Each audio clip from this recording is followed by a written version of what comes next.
What you are seeing right here is probably the best Silent Hill fan game. It's also one of the very few games that managed to successfully capture the atmosphere of the first 4 Silent Hill games. It's actually so good in that aspect that it's even closer than the Silent Hill 2 remake in my opinion, and trust me, that's not only because of the film grain.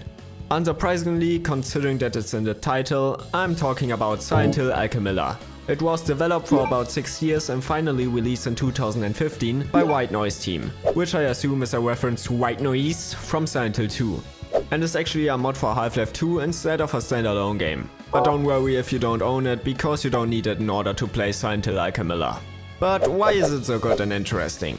Well, first off, it tells its own original story with an original new character, which isn't a given considering that most fan projects are remakes of the old games. Apart from that, it gives us a lot of new areas, and the only non-original area is the Alchemilla Hospital from Silent Hill 1, which is remade and reimagined in many parts and gave the game its name, so it makes sense to be here.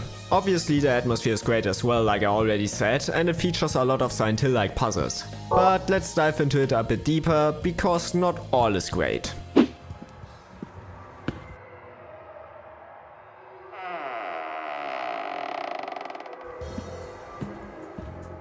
I won't talk much about the story here because I don't want to spoil it, but we are this guy and we want to find out what happened and we have no idea what we are doing here.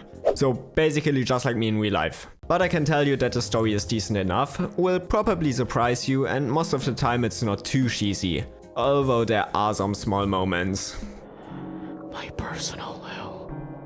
The voice acting is also pretty alright, and to be honest I was more impressed that they even had some. Although you shouldn't expect anything crazy, it's still remarkable considering that the game was developed by a small team of modders, who did this game for free. But overall it's really a good effort and it rather supports the atmosphere than distract from it. So thumbs up from my side, and I bet you will enjoy it if you like Silent Hill.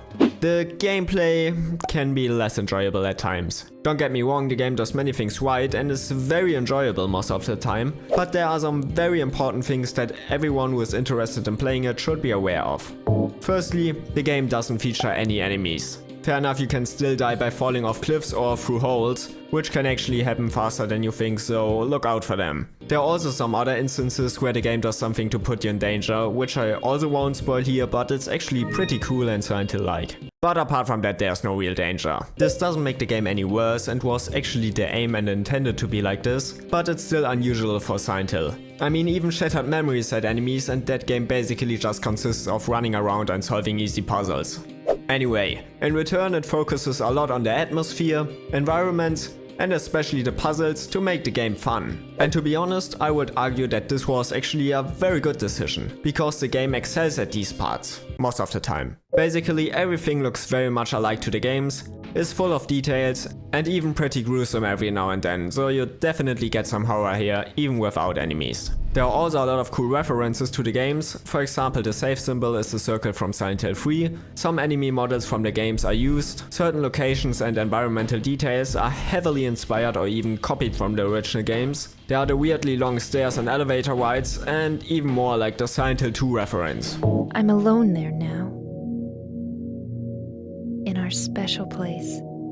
There's also this reference that reminds you to subscribe if you're enjoying this video so far, because a lot of you probably haven't done so yet, even though you watch my videos. Thanks a lot, and I mean obviously there are Silent Hill references in a Silent Hill fan game, but the game manages to do something new with these references and actually gives them a purpose instead of just being thrown in there without any thought. The other world also manages to stand for its own and is not just copied from the games, but still heavily inspired by them. So basically the perfect mix of being original and close to the games. I don't want to show too much of it either, but every Silent Hill fan should be pretty happy about it.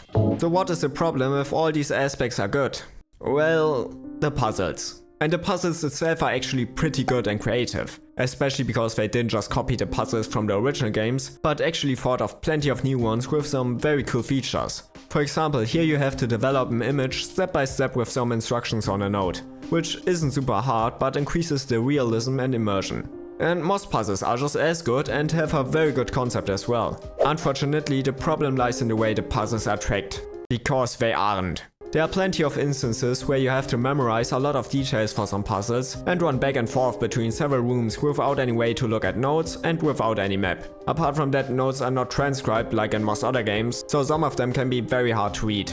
Fair enough, all this increases the immersion as well, but ultimately it makes the game harder and more annoying than it needs to be, and the game would greatly benefit from a map similar to the Silent Hill 2 remake, which marks the most important things and is easy to use.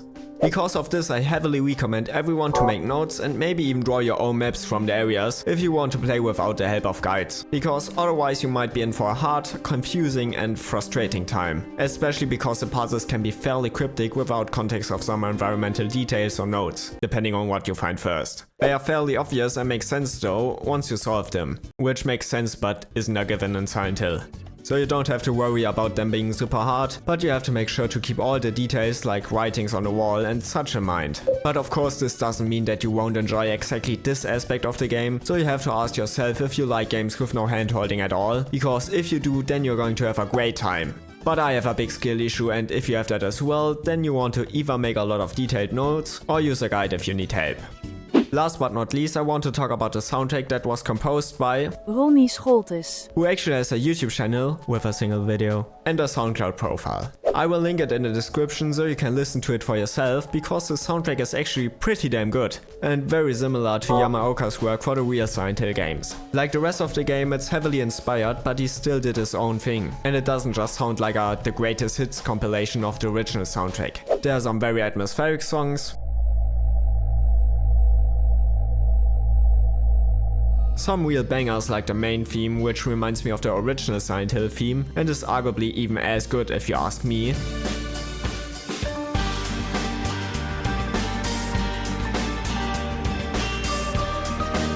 And some nice up stuff that we all love from games like Silent Hill 3. I can guarantee you that if you like Yamaoka's soundtracks for the games, then you will like this one as well. It's creative, original, still Silent Hill-like and sounds great. Honestly, it's probably one of the most flawless aspects of the game and super impressive, especially if we consider again that they were just unpaid modders. Overall, I recommend every Silent Hill and horror fan to at least try Silent Hill Alchemilla. It's free so you won't lose anything, it has a good length, it's super immersive and almost on par with the real Silent Hill games on the atmosphere. Apart from that, it should run on pretty much every potato computer, so you don't have to worry if you have an older machine. The only real downsides are the lack of enemies and the puzzles that you need to keep track of yourself. But these could very well be positives for you, if you like this kind of games. So yeah, kudos to the developers for making a great Silent Hill fan game. And also kudos to you for watching this video this far. Thank you very much for watching, and please tell me in the comments if you knew about this game. Also please consider subscribing and liking this video if you enjoyed it. Thank you. And here's me saying, get to the shopper! Because I promised it. See you next time.